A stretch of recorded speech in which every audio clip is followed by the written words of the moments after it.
நேரம் 7:10. புத்தம்புது காலையில் இனி தமிழ் அமுதம் வழங்குகிறார் முனைவர் என் பத்ரி அவர்கள்.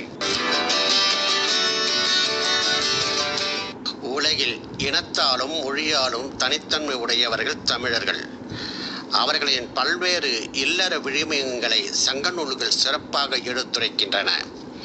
சங்க இலக்கியங்களில் பத்துப்பாட்டில் முல்லைப்பாட்டு, குறிஞ்சிப்பாட்டு, பட்டினைப்பாலை ஆகிய மூன்றும், எட்டுத்தொகையில் நற்றிணை, குறுந்தொகை, ஐங்குறுநூறு, கலித்தொகை, அகநானூறு ஆகிய ஐந்தும் தமிழரின் அக வாழ்க்கையை பற்றி விரிவாக கூறுகின்றன. கணவன் மனைவி இருவரும் கருத்தொருமித்து ஒன்றாக இணைந்து அறம் கலந்த வாழ்க்கையை நடத்துவதே இல்லறத்தின் சிறப்பாகும். இல்வாழ்க்கையில் துறவிகள், ஏழைகள், இறந்த முன்னோர்கள் ஆகியோருக்கும் துணையாக இருத்தலை சங்க இலக்கியங்கள் வெகுவாக பாராட்டுகின்றன. தலைவன் தலைவியர் பழிக்கு அஞ்சி வாழ்வதும் பகுத்துண்டு உண்ணும் வழக்கம் உடையவர்களாக வாழ்ந்தார்கள். சங்க இலக்கியமான அகநானூற்றில் இத்தகைய சிறப்புகளையும் மாண்புகளையும் கொண்ட தலைவன் தலைவியரை மையமாக கொண்ட பாடல்கள் பல புனையப்பட்டுள்ளன.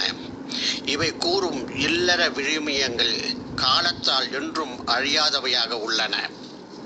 சங்க காலத்தில் ஆற்றுதல், போற்றுதல், அன்பு, அறிவு, செறிவு, நிறைவு, முறை, பொறை முதலானவை இல்லற வாழ்வில் சிறப்பிடம் பெற்றன.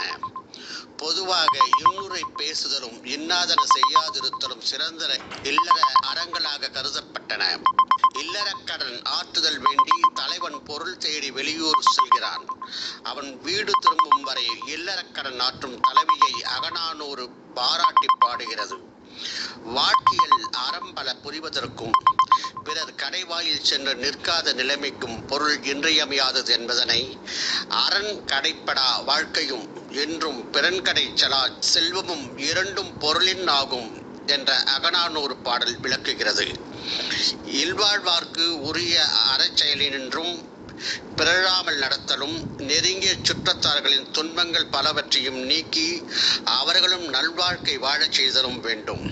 இதற்கு தலைவியாகிய நீ சில காலம் என் பிரிவை ஆற்றியிருத்தல் அவசியம் என்று தலைவன் கூறுவதை அறந்தலை பிரியாது ஒழுகலும், சிறந்த கேளிர் கேடுபல ஊன்றலும், நாளும் வருந்தா உள்ளமுடு இருந்தோர்க்கு இல் என்ற அகநானூறு பாடல் விளக்குகிறது.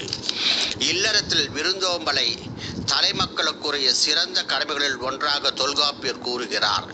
விருந்து புறந்தருதலும் சுற்றும் ஓம்பலும் பிறவும் அன்ன கிழவோர் மாண்புகள் என்ற வரிகள் இல்லறத்தில் விருந்தோம்பலை தலைச்சிறந்த விழுமியமாக தொல்காப்பியம் எடுத்திருப்பதை கூறுகிறது. பண்டை காலத்தில் வீடு தேடி வரும் புதியவர்களை விருந்தினர் என போற்றப்பட்டனர்.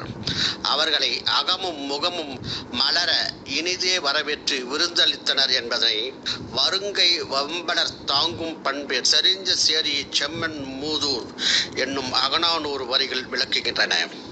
பெண்கள் புகுந்த வீட்டின் இயல்புக்கு ஏற்ப நடந்து கொள்வது வழக்கமாக இருந்தது.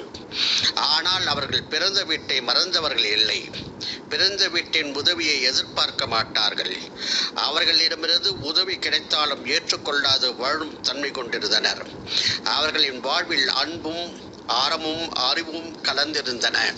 பொருள்வையின் பெரிய எண்ணிய தலைமகன் தலைவியின் இயல்புகளை எண்ணி செலவழங்கி நிற்கும் இடத்தில் நன்மனை பன்மான் தங்கிய சாயல் இன்மொழி என்னும் அகநானூறு வரிகள் தலைவன் தலைவியை சிறப்பிக்கும் வரிகளாக இருக்கின்றன.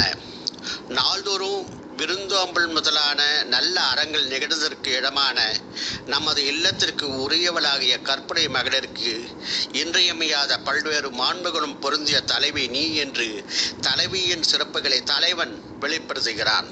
இக்கருத்தனையே தொல்காப்பியம் கற்பும் காமமும் நட்பால் ஒழுக்கமும் மெல்லியற் பொறையும் நிறையும் வள்ளிதின் விருந்து புறந்தருதலும் சுற்றம் ஓம்பலும் பிறவும் அன்ன கிழவோள் மாண்புகள் என்று தலைவியின் மாண்புகளை எடுத்துரைக்கிறது தொல்காப்பியம். தமிழ் அமுதம் வழங்கினார் முனைவர் என் பத்ரி அவர்கள்.